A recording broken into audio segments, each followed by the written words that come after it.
hold on. Now let me get back.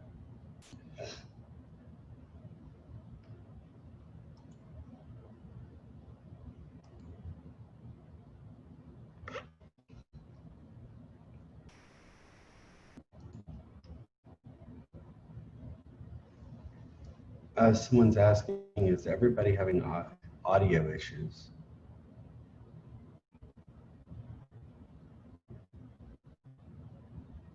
I don't know. I can't hear anything or until y'all kind of talk.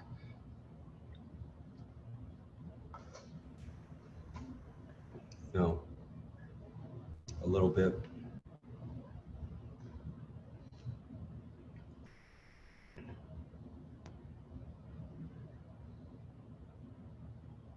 All right. Well, if you want to try to log out and log back in, maybe that might help.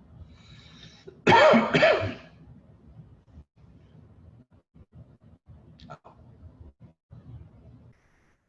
right, no worries. Thanks, Faith. All right, we'll get back to the PowerPoint. All right, so good training methods. All right, let's talk about good training methods. Basically, every person gets a full training program. You know, like from start to finish, you have like a orientation, a training orientation, anything like that. That is probably one of the best things to do. A training program, a training plan, a regular plan, kind of like it's all written down, it's all organized. Even there's a thing called a station, like a station manual. So if you're working, let's say like a fry station or a grill station, you've got a manual. And you can open it up, and it's got pictures of like of the food you're going to be cooking and all garnishes and all of that good stuff. Um, So, you know, training methods, training programs, anything like that is a great idea. Anything written down that your employees can look at and just kind of review and have at their station or take home, so where they can study and get get some really good training.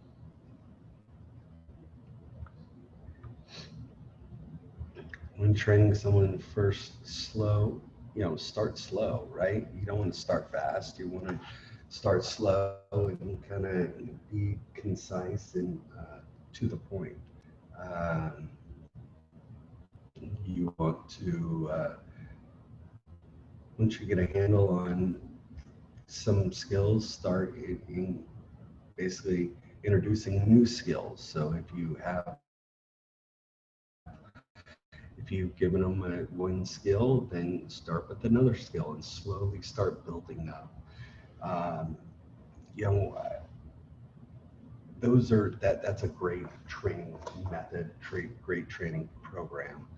Do not micromanage them. And you know what, guys, as a manager, as I've been a manager, it's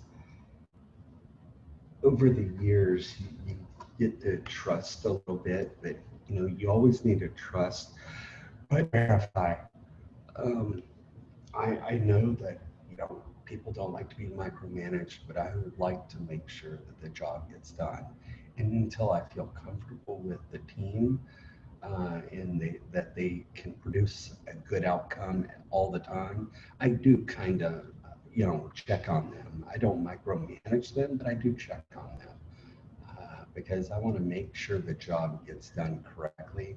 And until I feel comfortable after they've done it once or twice, then I might feel comfortable to not be um, to not be as close to the project as I would, you know, until they produce one or two decent whatever, you know, I'm asking them to do.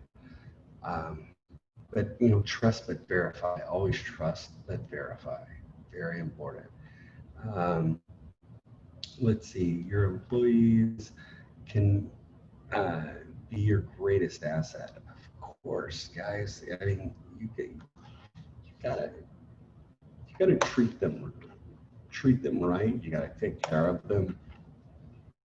Who's been at a job that you felt like you've had bad training, you weren't treated correctly? I mean, I know I have over the years. There's been some restaurants that I've like this is horrible. So I understand the whole lack of training and not treating your employees correctly. But your greatest asset is your employees, because you are not going to be able to do it all yourself, and you've got to make sure that you take care of those people. Here's some kind of quotes from people that I'm going to just kind of let you look at. Micromanage, uh, Micromanagement is a complete waste of time. If it sucks the life out of employees, fosters anxiety, and creates high stress and high stress work environment. Well, yes, it does. Because if you're sitting there, someone's side saddling you all the time and watching what you're doing, and just focused in on what the team is doing all the time, bugging you and all of that, that creates anxiety, that creates just a high stress work environment. That is not a good uh, good working environment. Has anybody ever been in an environment like that where you walk in and your anxiety goes through the roof? Anybody? You know, I have, and it is horrific. It's a horrible situation. I felt like I was Dr. Jekyll and Mr. Hyde. I felt like I came in happy, but every time I left work, I was in a piss poor mood, and I was stressed out, and I brought that home with me. And, it affected my marriage and all of that, just because of the, the, the anxiety, the high stress, the work environment that I was in, being micromanaged all the time. It just was a stressful situation. Um,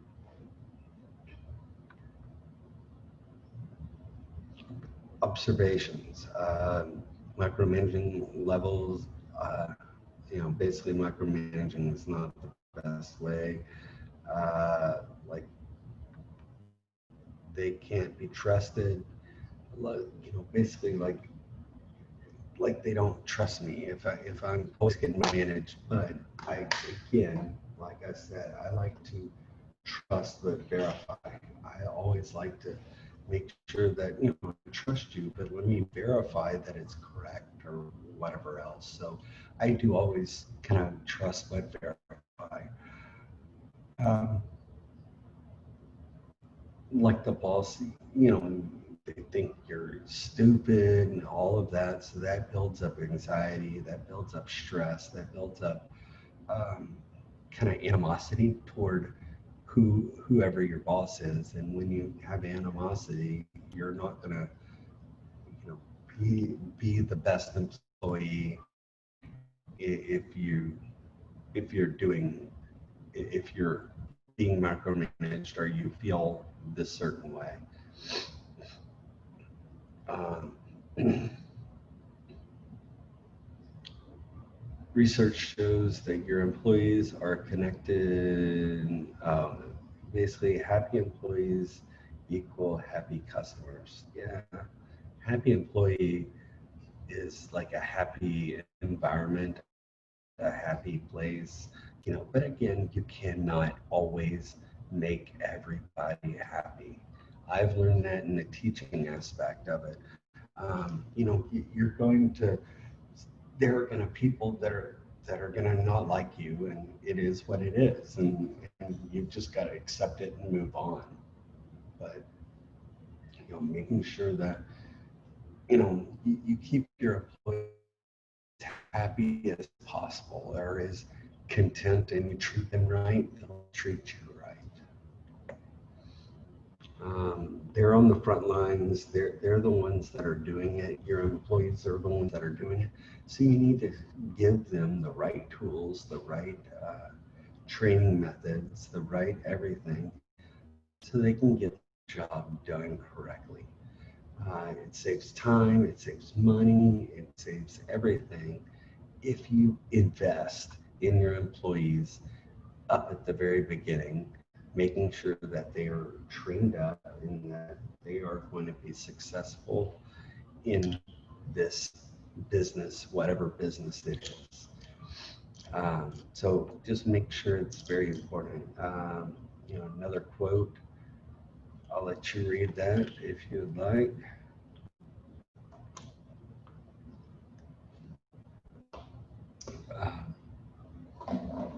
All right. Employees are the backbone of your organization, but of course it is, man. I mean, I could not run, you could not ever run a restaurant just by yourself. Your employees are the ones that are the backbone. They're the ones that can make it or break it.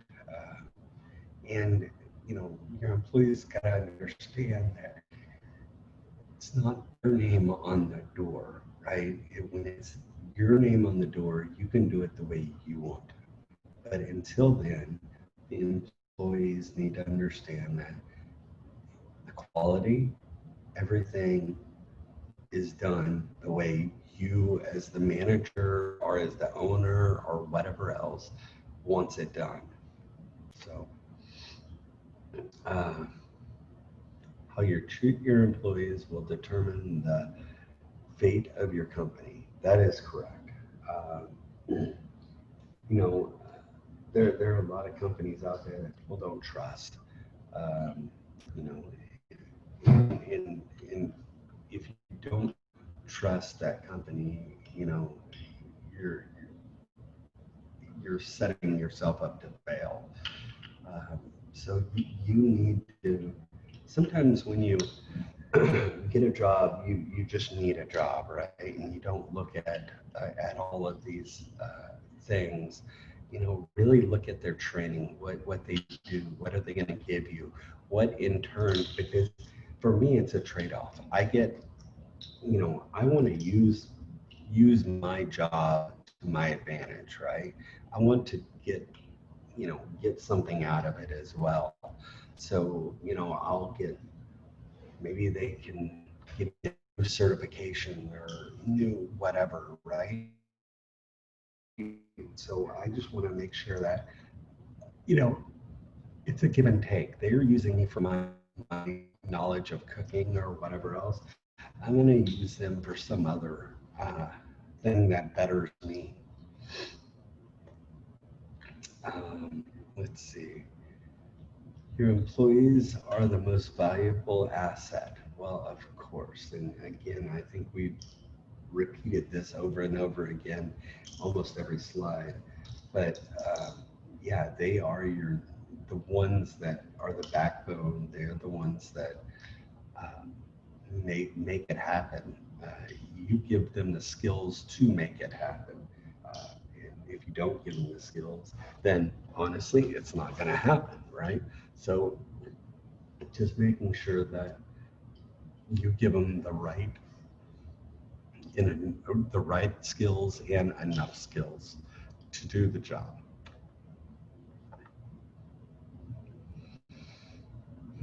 Let's see.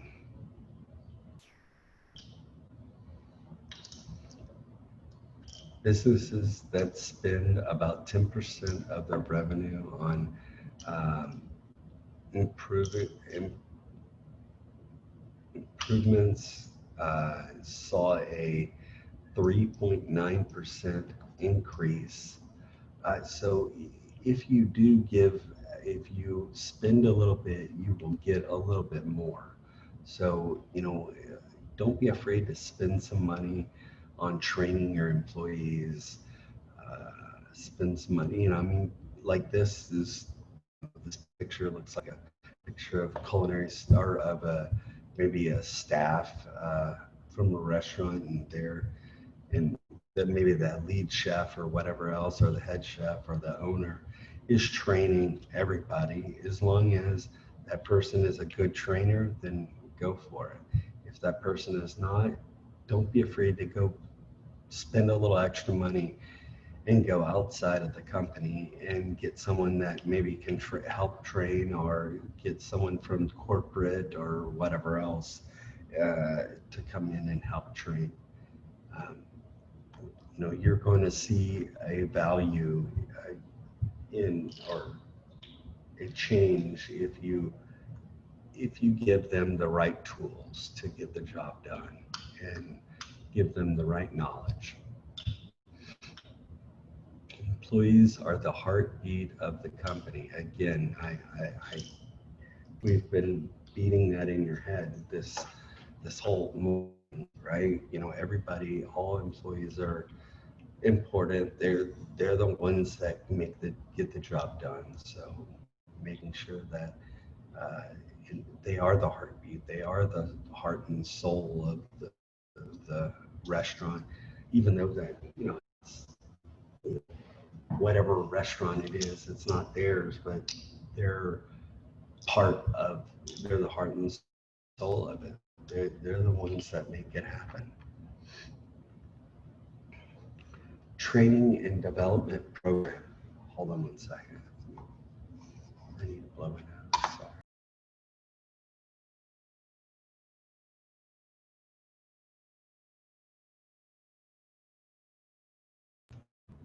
Okay, I'm back again. All right. So, training and developing program. Any sort of training and development program, really, it, it pays for itself. Very, as long as you have some good training, people that are good trainers. It really pays for itself. It really helps uh, manage those poor, uh, you know, the people that are have been trained not very well, or whatever else, are, let's say there was just a high turnover rate, and then uh, they just didn't do it in training for some reason, and everybody's just kind of guessing, and oh, this is what. But very important to have a good program, develop a program. And I usually do like a few minutes of paperwork, a lecture, and then them doing some training, or like them actually cleaning up stuff or doing something that's knife cut training or whatever else, making sure that you know uh, they cut the right cuts and do the right things. Just making, again, training. It's very important.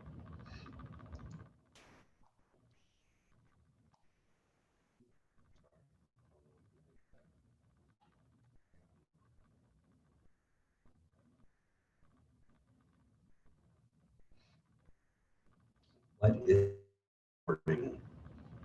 Um, Anybody want to kind of read this little page right here and kind of give me an example of what is onboarding, or just tell me what onboarding is?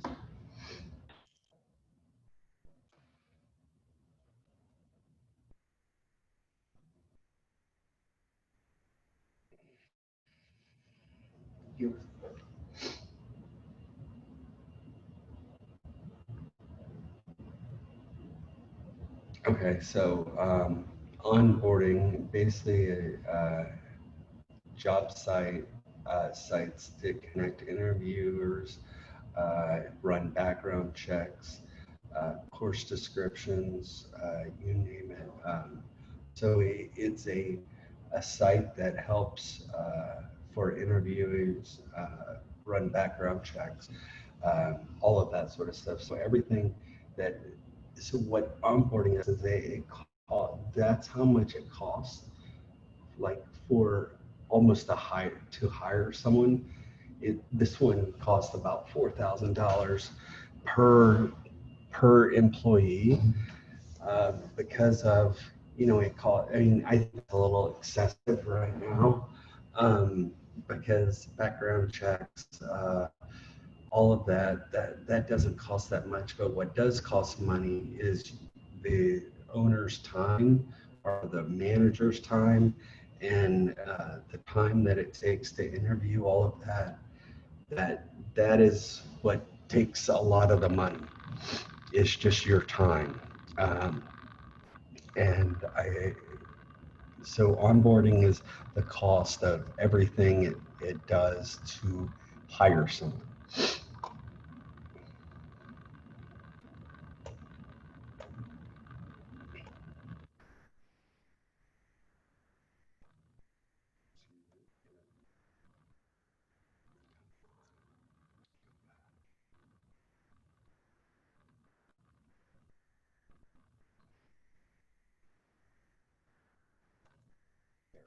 So my computer kept going past the. Okay, so onboarding requirements, a lot of requires lots of paperwork, benefits, enrollment forms, handbooks.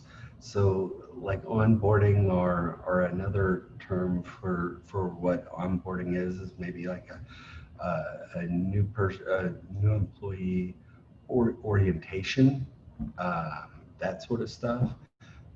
It costs a lot of money to get all of these people to come talk to you. And you will see once you get on campus, you're going to have like uh, the registrar come talk to you. You're going to have Chef Robin come talk to you. You're going to have all these people come talk to you, and it's just for training to tell you what needs to get done, how it needs to get done, uh, for your schooling work. So it's kind of the same thing. You're going to have a lot of people come talk to you and train you to do certain things, and then that costs money. So anyway, so just onboarding the cost that it takes for you to get started in your job. Follow these 7 steps and create a successful training and development program. Okay, we're going to start on the 7 steps. Someone read me what step 1 is, because I'm getting tired of talking for a second. Anybody? You have a need and wanted the training program to address that. It may be a new product that requires total revamping of the production line, or you want some changes to increase the output of the existing product. Both counts, you want employees to understand, adapt themselves to the new product production flow, increase their inline efficiency.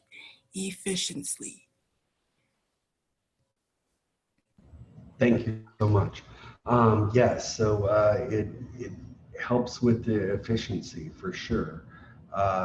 Make sure that everything is working smoothly. Thank you. You gave me a second to stop talking for a second. Uh, Define your training objective. You need to make sure the training, or the definition, or what are you training? What are you doing? So you need to define, hey, this is the going to be the step-by-step procedure to go to this, or business goals. The training supporter or supports basically the role and responsibility of the employees in achieving their goal. So we're kind of trying to get you to achieve a goal. The business is trying to get you to achieve one goal or this goal or whatever goal we're getting trained for. The kinds of training needed to ensure to gain the skill for that job. So it's defined basically the training objective. So what are we doing? Are we learning how to use a meat slicer? Or what is it that we're the training objective? The objective is going to be we're going to learn how to slice deli meat, let's say, and so I that's the definition of what we are going to do, and then we're going to now then I'm going to give you the tools to get the job done. Okay, so defining the training objective gives you kind of a clear understanding of what you're going to be learning. Um, okay, just beating the dead horse on the objectives. So just making sure you have the objectives. All right, number 3, training. Oh, that was weird. A training program design. So I need to design the training program. Keep in mind that you know you have employees there that need to be that are not trained. So what do you need to do? You need to train, tell them the objective, and then we design a training procedure for adults, right? We need to design something for adult learners. Kid learners are different, adult learners are different as well. So uh, making sure that maybe kind of a whatever program, it could be, kind of a I do it, you do it type of thing, or we all do it together. Just there's different ways of going about it. Adopt training procedures for adults. So we need to get a training principles for and procedures for any adult. So using your workforce together, um, basically y'all are all adults, and adult learning is different than kid trying to teach a child or a teenager or whatever else. The training program has two factors or has some factors in learning characteristics. So self-motivation or goal-oriented. So some people are self-motivated and goal-oriented. Sometimes you can't motivate people. I think motivation is very hard to get people motivated. You can force them to do it. You can threaten them with certain things, but some people you just can't motivate. I had a few people that I've tried everything and I could not get my employees motivated. Um, and I think that's very difficult to motivate someone that's not motivated. Money doesn't motivate them. You know, Success doesn't motivate them. They're just like Eeyore all the time. Oh, woe's me, right? So sometimes it, there are people that are not trainable, and sometimes you have to cut your losses on that. Training program. So number 6. Does anybody want to tell me what number 6 is? This is where all the preparation that you have done so far will actually be rolled out. A few points to remember for effective implementation. Schedule training activities will in advance and mobilize the required resources. Decide the location for the program based on the size and kind of training rooms you need. Right. Okay. So um, Anybody want to put that in their own words, what they're talking about in here? I guess where all the training program that you have done all comes together in What comes together? your Exactly. training program. Yeah, exactly. So this is the step that everything kind of comes together in one whole, and it all kind of comes together. Thank you. And then once you've finished like all the training, then it'll say you need to evaluate the training program. And this is something very important because if the training program is not successful, then we need to retrain. So evaluating the training program, making sure that everybody was successful and they understood. And if not, we would have to go back and maybe retrain, go back a little bit further and start again and retrain that person or the group of people. But make sure you get feedback from your employees because you need that feedback because if you don't, and some people didn't understand it or didn't get it, then then I would just walk away and not know if there was any people that had any problems with the training. Employee assessment. So this is done during the trainings, session. Evaluate how much employees have actually understood about the training program, and that could be like giving them a quiz, giving them something that they have to do, like an activity or something, just so they can prove that they understood what was going on or and what they understood. And again, if they don't pass it or they don't go through it very well, then we would have to retrain that person or retrain that whole group or what have you. Uh, but making sure that you evaluate it and make sure that the person understands what their job really needs to get done. So let's go ahead and take a break now.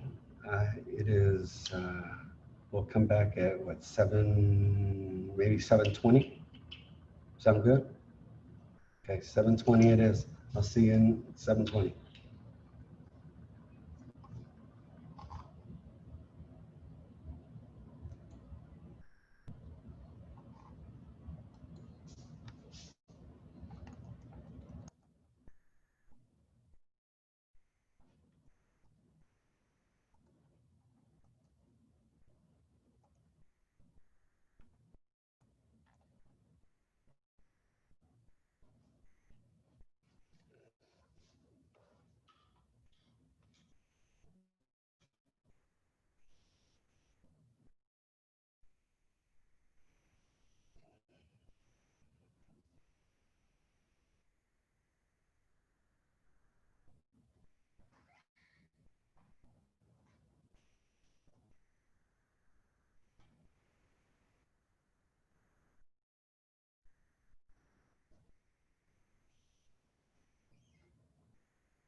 All right, we'll get started.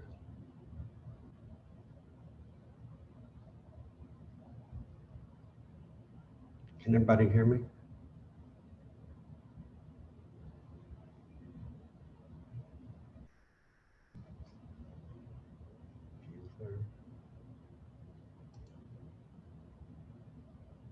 Oh,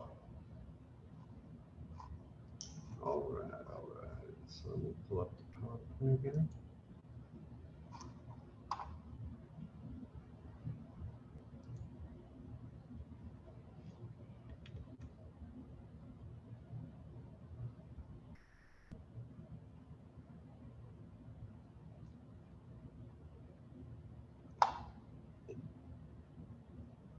Kevin, you can log out and then log back in. Maybe that might help.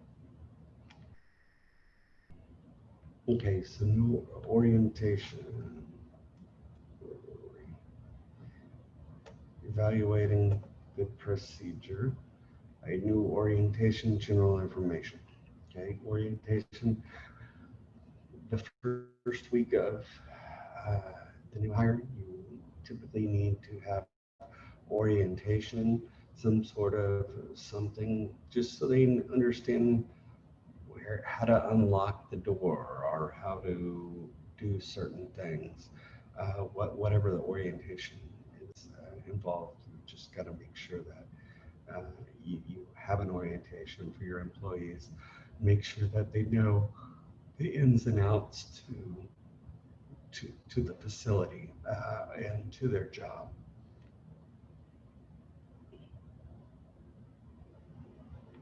Top three examples of new employee orientation program. Okay, self-directed program, orientation and progress. Um, so it's a kind of a self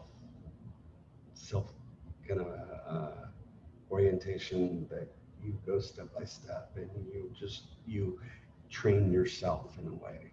But it's a self-directed orientation. That is a style uh, mentored employee organization program or orientation program.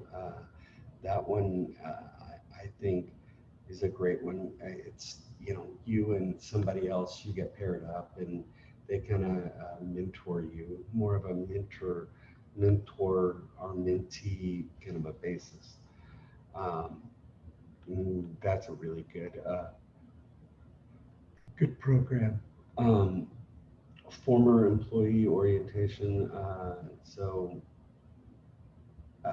Basically a formal one where, people it's more of a specific organization. So you go in and you sit down and you have a formal orientation, here, this, and this. A lot of times, hotels have a big formal orientation. That's something that they usually do. Um, Another thing is job aids, how to wash your hands, how to um, do certain things, any of those, just making sure that your job aids are great. You can put them on the walls, whatever else. Uh, Make sure their pictures or speak 1,000 words. Pictures are better than words because people don't need to know the language. All they have to need to see is the picture, and it's I think it speaks thousands of words, just the pictures alone. Um, but a picture, job aids like any of these that help you kind of um, create certain things, any descriptions, anything like this, I think is a great way to proceed with training. Job aids are, I use like an ordering book, like a book. Okay, this is what I accept when I want strawberries, or whatever whatever I'm asking them to look at, but good picture pages.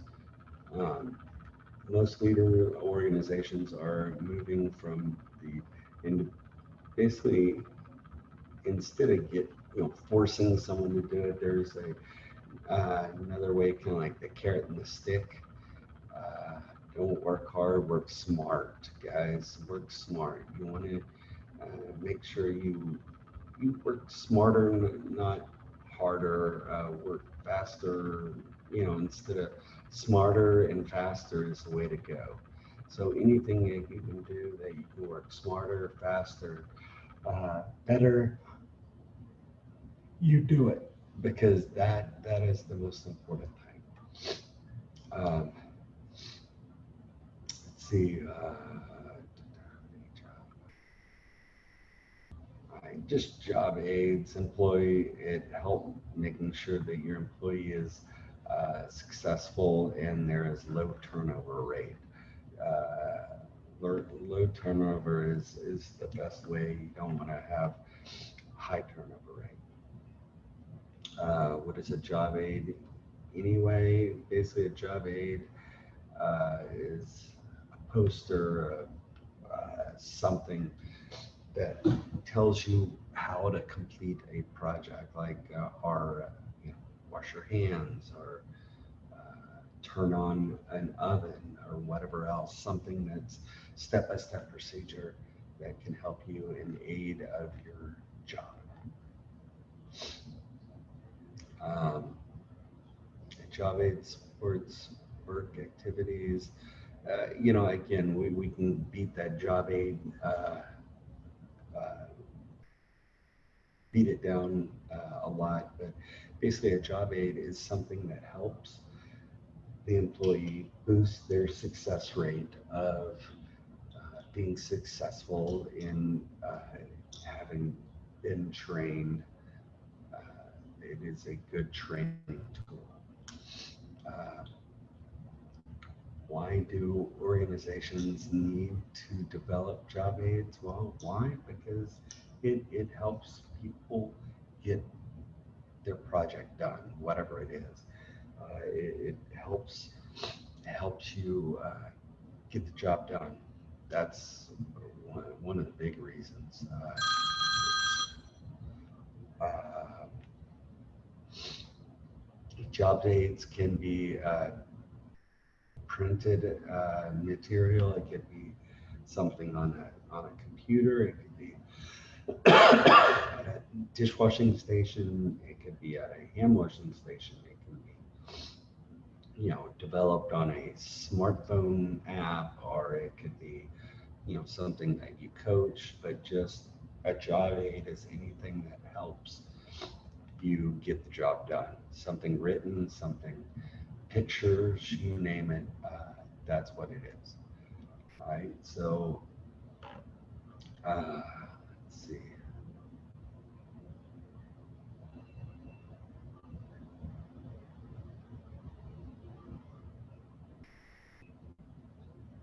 All right.